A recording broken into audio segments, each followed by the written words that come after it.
Welcome to module 10 of the course Ultrafast Optics and Spectroscopy. In this module, we will learn a simple quantum mechanical model for ultrafast spectroscopy. A description of basic ultrafast spectroscopy in which coherence is important begins with time-dependent Schrodinger equation. The one which we have taken here, this is one dimensional. The spatial dimension we have taken as x. So, the wave function depends on x and t, and the term coherence is invoked here. In the previous module, we have discussed kinetic rate equations for different excitation processes.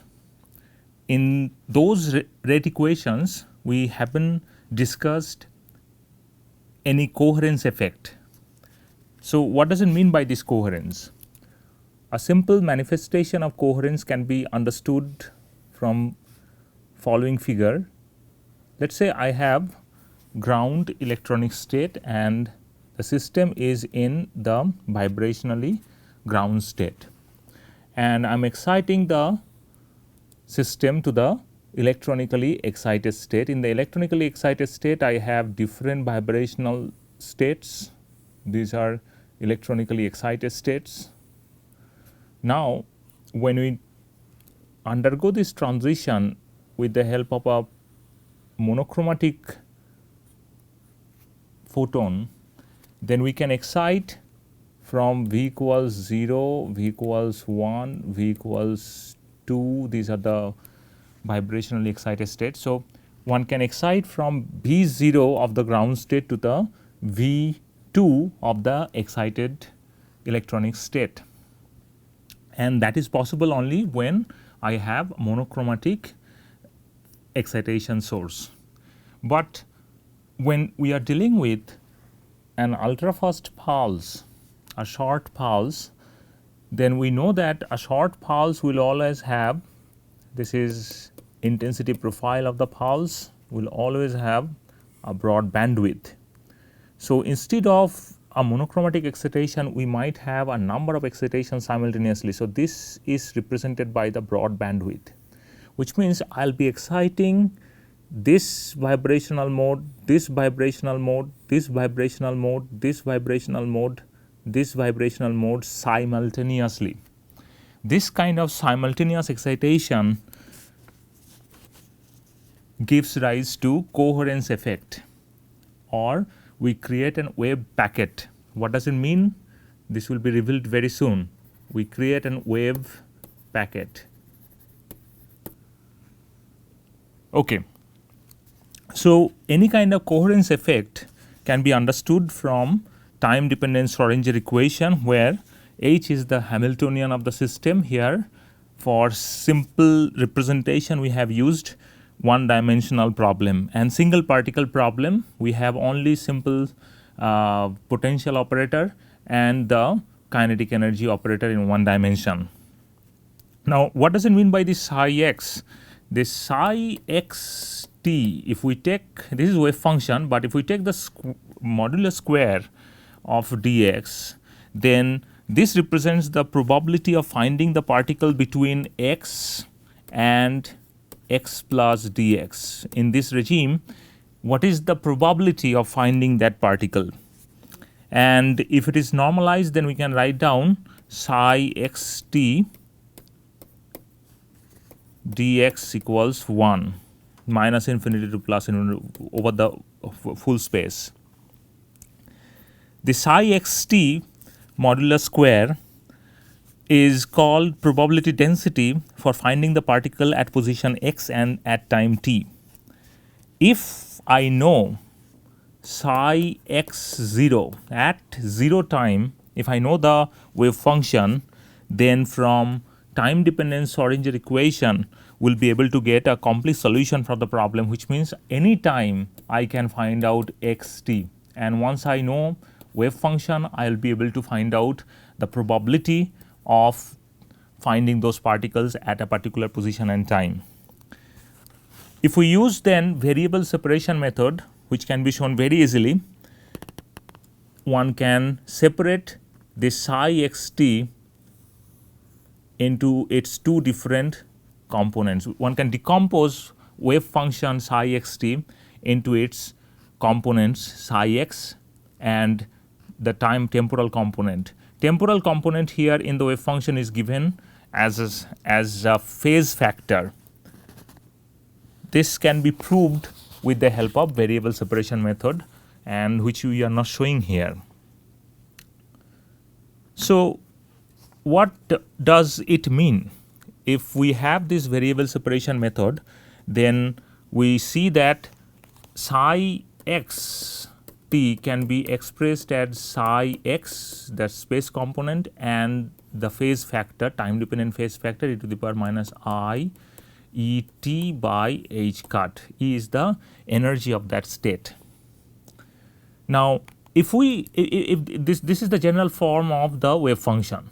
If we have this general form of the wave function coming from time dependent Schrodinger equation, all we need to understand that we do not observe wave function experimentally. What we observed, all the physical observables are related to its density, which is this square modulus. And if we take the density, then the probability density is given by psi star, which is finally we get this. So, what does it imply? Probability density is independent of time. This means that probability density does not change with time. That is, there is no effect, there is no effective motion which can be observed. So although wave function is time dependent, corresponding probability density what we observe is time independent. So, however, if we look at the linear combination of the solution, for an example, instead of a single state, if we consider two states where I have this is psi 1 and this is psi 2, there are two states, and total wave function is represented as a linear combination of this plus this, both states together, then we will try to find out what will happen to the probability density. Any linear combination of particular solution is also a solution of the time dependent Schrodinger equation. By forming linear combination of particular solution, each with its own characteristic time dependent phase factor, we only obtain the time dependence in the probability density. How?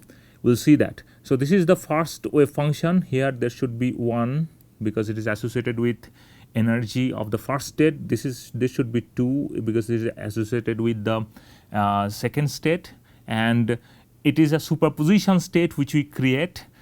Somehow we have to create a superposition state to get the time dependence in the probability density.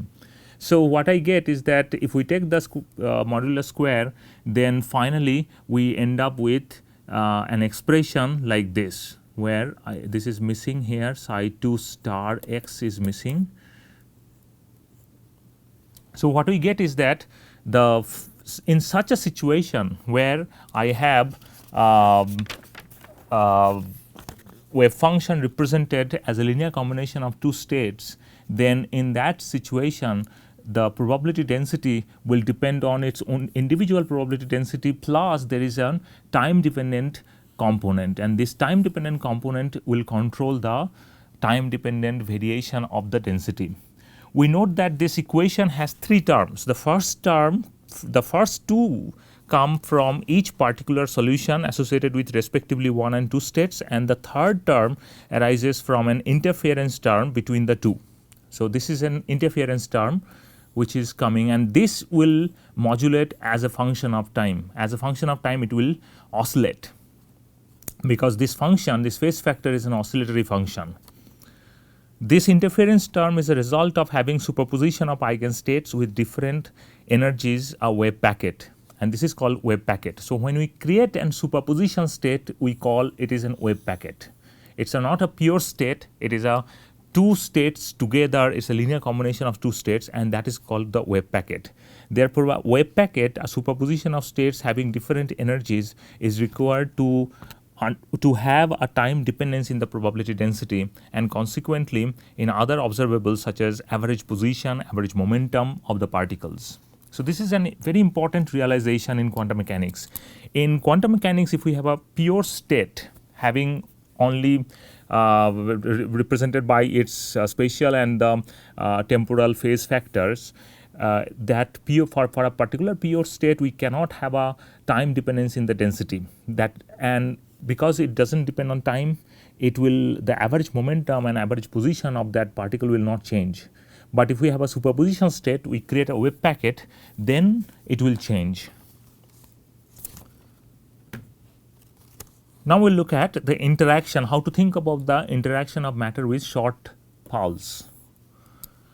For any interaction, light matter interaction work, we always decompose Hamiltonian, total Hamiltonian, into its without perturbation and with perturbation. Both components will contribute. So, H naught is Hamiltonian for the matter without the interaction, and H dash is interaction Hamiltonian interacting with the electromagnetic field of the pulse, which is represented by mu E, and E is the applied electric field of the pulse. We know how to represent such a pulse in time domain. Et equals AT, that is the envelope function, e to the power I omega naught t. Omega naught is the central frequency of the pulse, and AT is the envelope function, and mu is the dipole electric dipole moment of the molecule. So, electric dipole moment of the molecule is interacting with the with the electric field of the applied beam. Now, the task is following: we have to insert that perturbed Hamiltonian into time dependent Schrodinger equation, and as I mentioned before, this is the real part of the electric field, and that has been represented in terms of its complex conjugate as well. And we see that the total wave function, if we consider total wave function, so now we have a situation where the first state and this is second state, and when we are creating a state due to excitation by a pulse, we are creating a superposition of two states. So, basically our bandwidth is such a way that is exciting both states simultaneously. This is the bandwidth of the pulse, and that is why it is exciting both states simultaneously. If we are exciting both states simultaneously, then we can say that there is a coefficient for this expansion that is time dependent, and this is the phase factor for corresponding state. This is, we are calling it phi 1, and this is phi 2. So, and that is the way we get a superposition state. This superposition state here is created due to excitation by a pulse, and that is why we are representing the final expression and a tentative solution of that wave function is going to be superposition of these two states. So, all we need to do is that insert that expression into the time dependent Schrodinger equation, and we get, first we will look at the right hand side, this side, which is the time derivative of this function. If we do the time derivative of this function, we end up with this expression. Here we remind ourselves that time dependent components are this expansion coefficient C and this phase factor. Here also expansion coefficient and the phase factor, both are time dependent. That is why you are taking the first derivative with respect to the first derivative of those components only. And after doing that, we can rewrite this equation one more time, and we can, here also we can insert the same expression for psi is a superposition state. When we insert that, then we get certain value, because here this H naught, if it is employed on phi 1 state, we get the E1 multiplied by phi 1. That's time independent Schrodinger equation. So if I have H psi equals E psi, is something like that. So we are getting individual energies here. So this is also true here also, but we have missed this E2 term here. There should be E2 term, and if we keep doing it, then finally what we see is that on the left hand side I have a term which is equal to the term on the right hand side. So we can remove these two terms, and finally we get this expression. And in many occasions when we are dealing with quantum mechanics, we make use of orthonormalization condition to reduce an equation. What does it mean? If I have, let's say, phi 1 plus phi 2 equals psi, let's say this is an example. If I have this situation, a linear combination of these two states, then what I do is that I multiply this both sides with the help of phi 1, let's say. So this is the complex conjugate of phi 1, this phi 1. So I get this expression on the left hand side, and on the right hand side I get phi 1 plus phi 1 phi 2. If I do that, if I have this expression and if I do this kind of multiplication, then we can make use of the orthonormalization condition, where we will be able to simplify this expression.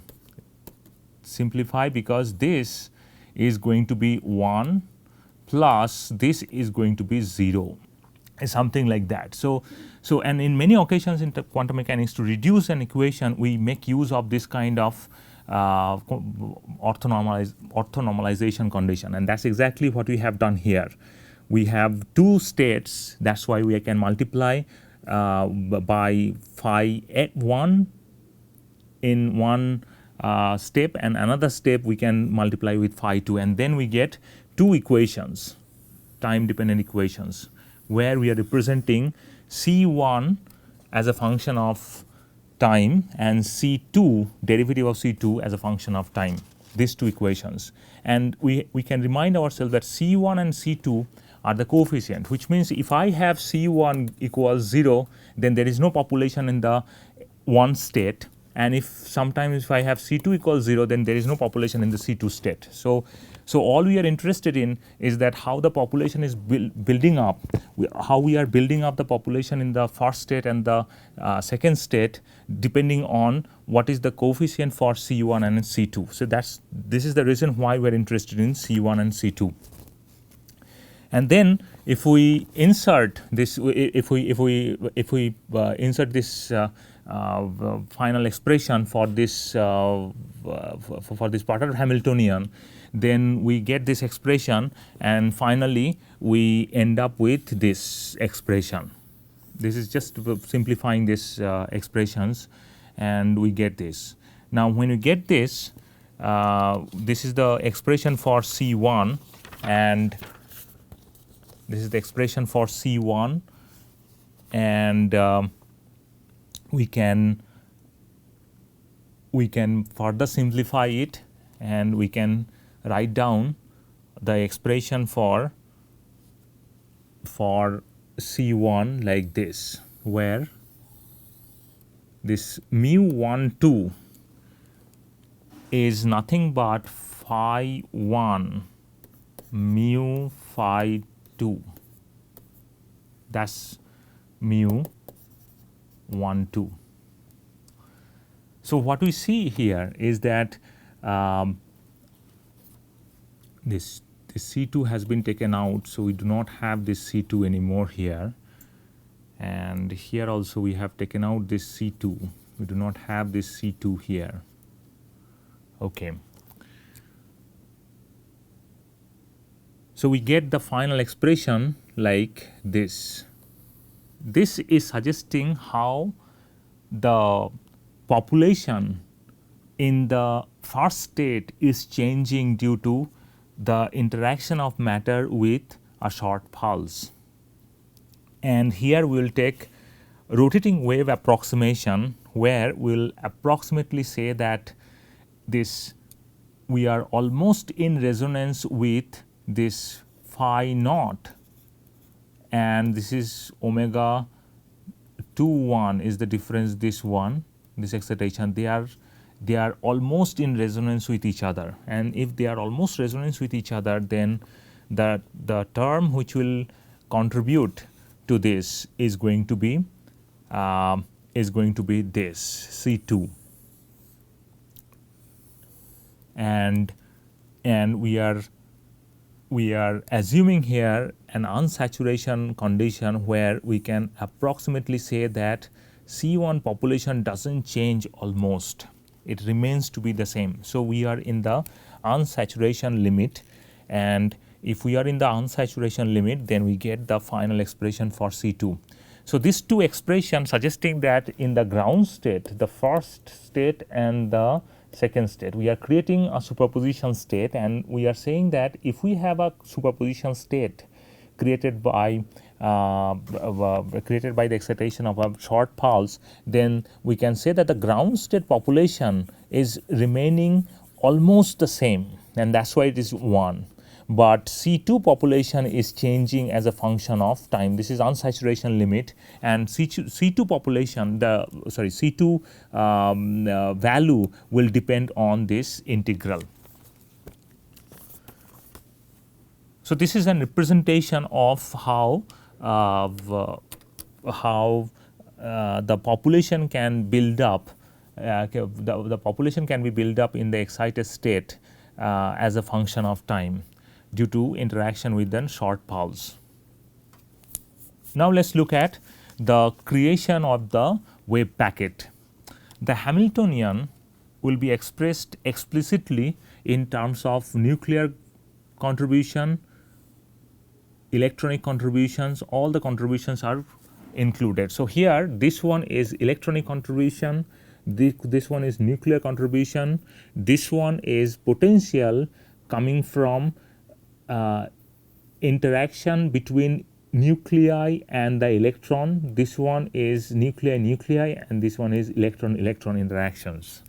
And if we consider adiabatic Born-Oppenheimer approximation, where psi can be expressed as this is a product of nuclear wave function and electronic wave function, then if we plug that in, we get this, and we'll be able to separate this to expression. This is pure electronic wave,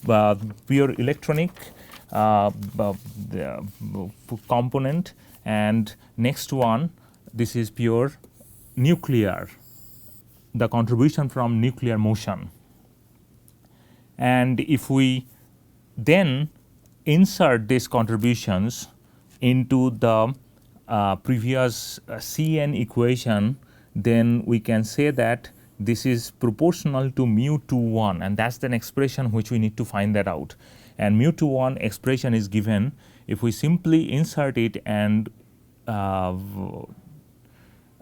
simplify the expression with the help of the identity operators like this, we finally get an expression for the excited state. What we get, this expression for the excited state suggests that the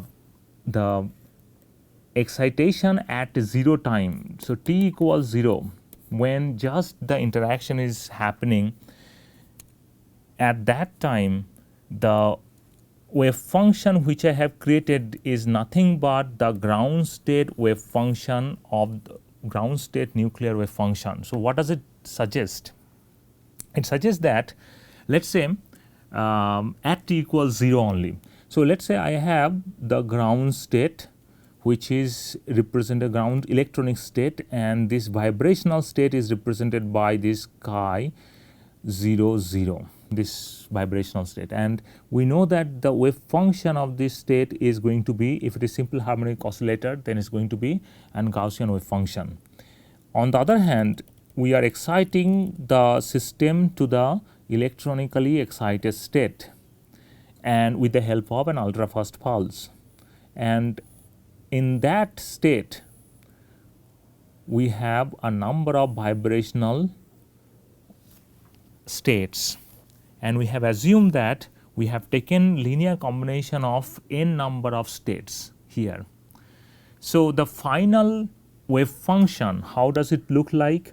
It will be a superposition of all states, n number of states we are considering, 0, 1, 2, blah blah blah blah, n number of states we are considering. That is why we are taking n number of linear combination, and finally if we take the n number of linear combination, then this final wave function would look like just like the ground state wave function, which means that this wave function would be coming on this surface only, and this is called wave packet. So, we have created a wave packet in the upper excited state due to excitation by an ultrafast pulse. This wave packet definitely would evolve in time. Why? Because it is a superposition wave packet. The wave packet is created due to superposition of different states, and we know that the moment we create a superposition state, it will definitely, its density will definitely evolve with respect to time. How a wave packet will evolve on the potential energy surface, that is the part of discussion for wave packet dynamics, which can be very interesting to learn, although in this module we will not discuss that. We will just end this module. In this module we have we have represented quantum mechanical model, which can be very suitable for understanding, for the first time, understanding ultrafast spectroscopy, and we have discussed how an wave packet is created. And wave packet in its simple form is nothing but, when we undergo an electronic excitation with the help of an ultrafast pulse, the wave packet we create is nothing but the ground state wave function placing on the upper excited state. We will meet again for the next module.